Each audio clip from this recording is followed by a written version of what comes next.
Hola amigos, ¿qué tal? Soy el maestro FIDE David Gómez. Bienvenidos a un nuevo video. El día de hoy una verdadera joyita de ajedrez de la mano de Garry Kasparov o Kasparov, como sea que le digan, este super jugador ultra dinámico que hoy nos va a deleitar con una partida más bien de tinte posicional. Esta partida se jugó en el año 1980 cuando Kasparov en Dortmund se proclama campeón mundial, así que bueno, el manejo que tenía del ajedrez va por todos lados, dinámico, táctico, posicional. Realmente la partida de hoy es una partida tal vez que no de las más populares, pero realmente a mí me gusta muchísimo y también nos va a servir para enriquecernos teóricamente.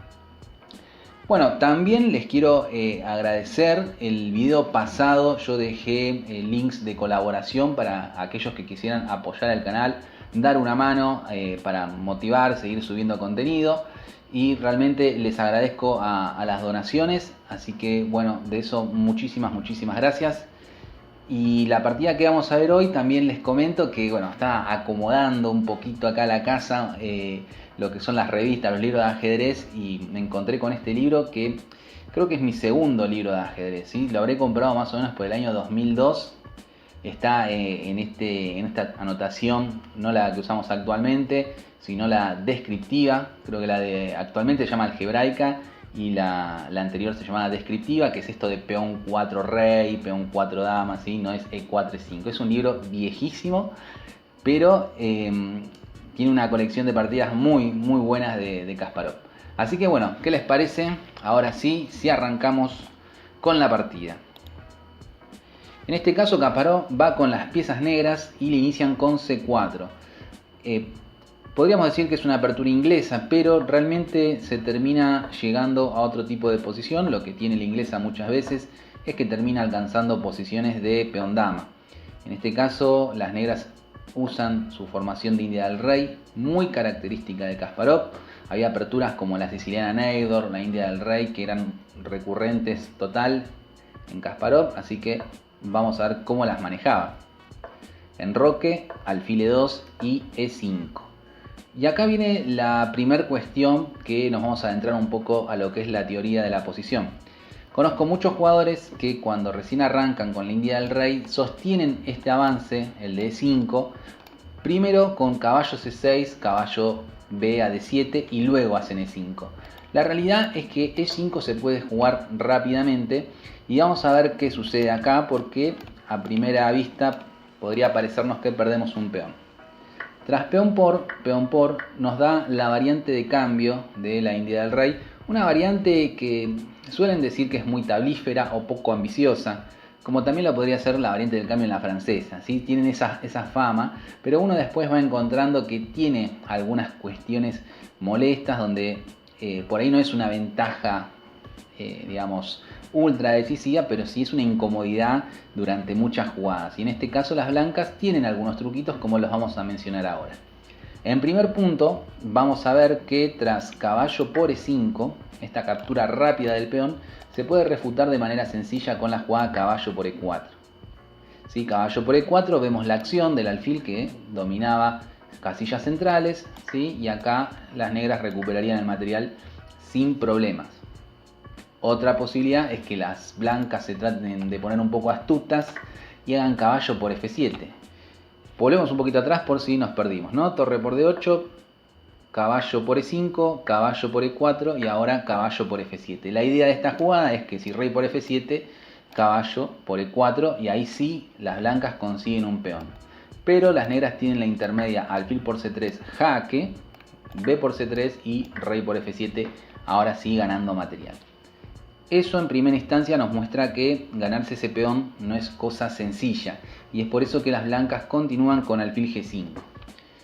Que esta jugada sí es un poquito más venenosa.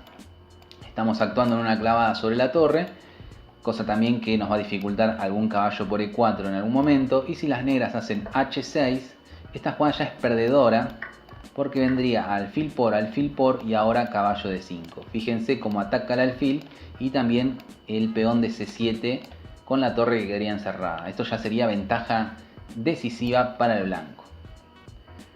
Tras alfil G5 hay varias opciones. Yo por ejemplo juego C6 principalmente, me gusta esa jugada que ya evita directamente cualquier molestia del salto del caballo en D5. También existe torre 8, defendiendo el peón. Y la que vamos a ver en la partida es caballo B a D7. En este punto las blancas hicieron caballo D5, que es una jugada muy poco ambiciosa. Lo correcto era enroque largo y nuevamente empiezan a aparecer algunas amenazas. La torre clava a la torre de D8, empieza al caballo de D7.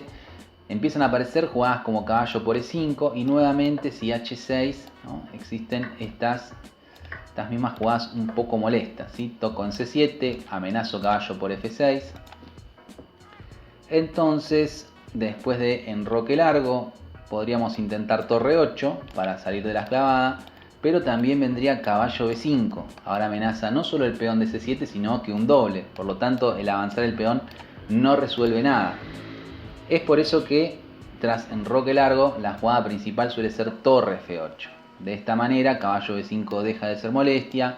Caballo D5 tampoco sería problema, hay que ver acá la captura, ¿sí? Tiene varias opciones el negro. Bien, enroque largo, como les digo, es un poco más problemática. Después de caballo D5, la verdad que el negro no tiene ningún problema en la posición y juega C6. Este C6 en la variante del cambio es una estructura que tienen que prestar mucha atención. Fíjense que la diferencia entre la estructura blanca y negra es que las negras tienen un control sobre la casilla D4 y las blancas no lo tienen sobre D5. D4 es una casilla débil que puede ser después alcanzada por un caballo negro, ¿sí? Un fuerte punto de apoyo para sus piezas. Es por eso que caballo E7 vino ahora, rey F8 y caballo por C8. Bueno, muchas jugadas muy bonitas van a ver en esta partida, ningún sacrificio espectacular, pero son todas pequeñas sutilezas posicionales que realmente me parecen geniales. Acá viene la primera. Uno esperaría capturar de torre A el caballo porque es la torre que no se ha desarrollado, pero capturar con la torre D por momento cede la columna, pero ya empieza a generar una amenaza que es caballo por E4. Las blancas responden con enroque largo, viendo así que no van a poder capturar el peón, pero ahora continúa con caballo C5.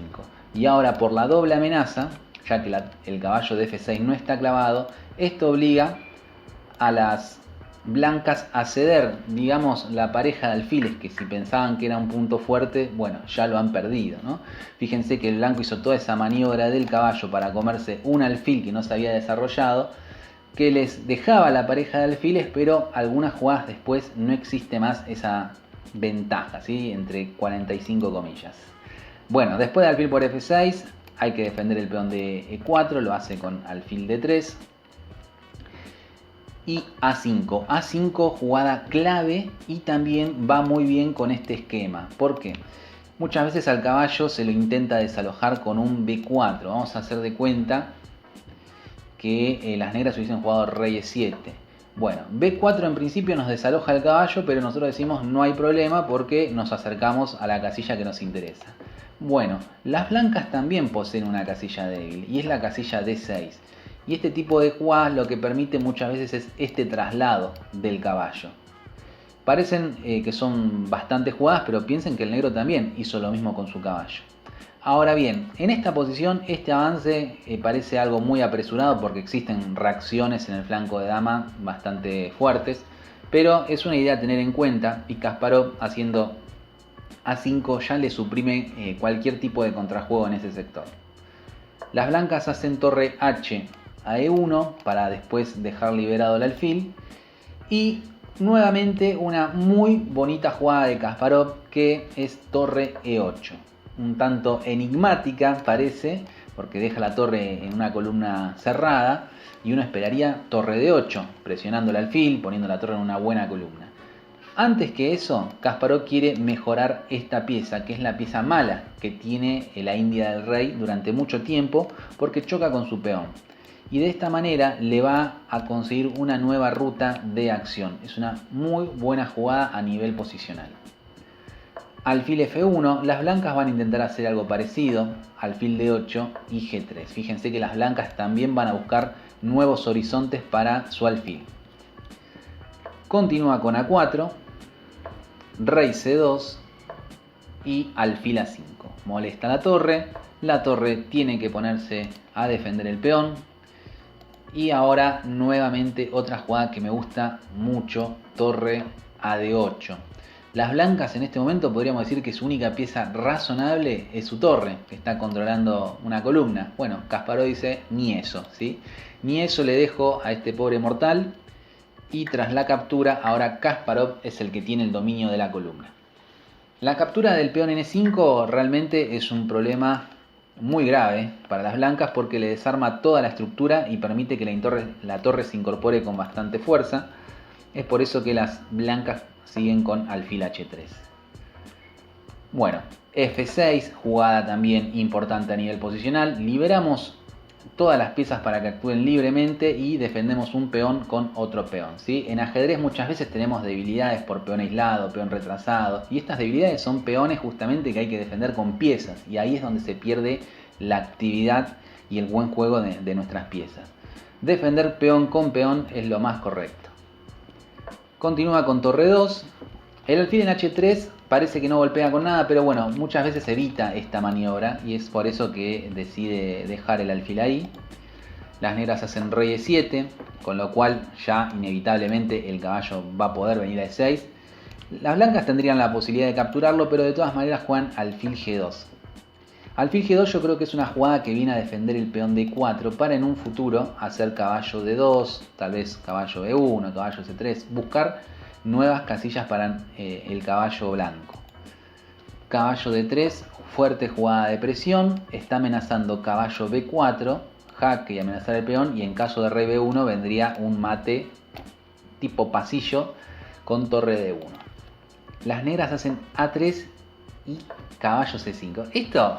Esto es una genialidad. Ustedes saben que por mi juego me encantan los sacrificios, me gustan las partidas tácticas, pero el que haya hecho caballo d3 y caballo c5 es una genialidad, porque con eso consiguió esta casilla débil, ¿sí? El caballo se va a ubicar en b3, donde es una casilla mucho más activa que c5. Fíjense cómo las piezas de Kasparov cada vez van invadiendo más el sector del blanco, ¿sí? Además hay otra idea oculta. Fíjense que si las blancas intentan hacer caballo d2 ahora, ¿sí? Para hacer esa maniobra que dijimos antes, vendría torre d4. Y en este punto estamos amenazando alfil por d2 y torre por c4.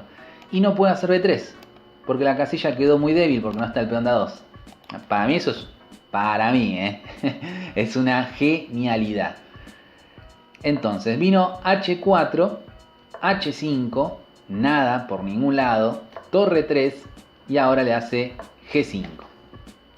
Tras peón por, bueno, las blancas dicen por lo menos le dejé un peoncito un poco más débil. Peón que ya sabemos que no se puede capturar por torre de 2, torre por f2 con mucha actividad. Entonces juegan torre 2. ¿Sí? Ahora sí, están con idea de hacer caballo por e5 porque la torre va a controlar la segunda fila.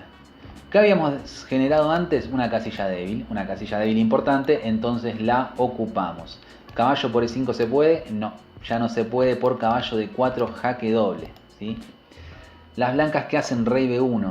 Y fíjense cómo esta presión que va teniendo las blancas van obligando las negras van obligando a las blancas a cada vez ir más para atrás. Esta partida yo la podría nombrar como la inmortal Zugzwang de Kasparov, porque existe una Zugzwang inmortal que creo que era Samish contra Nimzovich, que esa es la inmortal Zugzwang. Es una partida genial, jugada 20 y el negro lo deja en Zugzwang al blanco. Zugzwang es esta cosa de que está obligado a mover y en cada movimiento que haga va a perder. Y en esta partida Kasparov consigue lo mismo, porque después de rey f6 las blancas abandonan. Y uno puede decir, ¿por qué abandonan? Si no le comió nada, no le dio ni un jaque, nada, ¿sí? ¿Por qué están abandonando? Bueno, basta con chequear un poquito más cada movimiento posible del blanco y vamos a encontrar que todos pierden. Entonces, por ejemplo, si rey a2, podría venir torre d1 y amenaza mate inevitable. Si por ejemplo las blancas hacen rey c2, podría venir g4, desaloja el caballo y vendría caballo d4 ganando material. ¿Qué otra jugada tiene? Bueno, podría intentar alfil H1. No, alfil H1 jaque, alfil F1 lo mismo, alfil H3 G4. Fíjense, esto es increíble. Podría hacer torre C2 las blancas. Bueno, no, ahí viene torre D1 y nuevamente se va a generar el mate que hablamos antes. A ver, ¿qué otras jugadas queda? Caballo H2. Bueno, viene jaque, rey C2 y torre G1. Amenazamos el alfil y amenazamos nuevamente caballo D4 ganando material. Por último, podríamos mencionar la jugada torre E3. Y acá continuaríamos con G4. El caballo se debe retirar. Torre jaque, rey C2, jaque, rey, mate. Realmente magnífica esta partida, es una partida que me gusta muchísimo, una joyita escondida, una joyita desaparecida de Kasparov, que bueno, se las comparto y espero que les haya gustado. Hemos visto continuaciones que tienen que ver con la teoría y también apreciaciones posicionales muy importantes, así que espero que lo puedan aplicar en sus partidas y será hasta el próximo video. Adiós.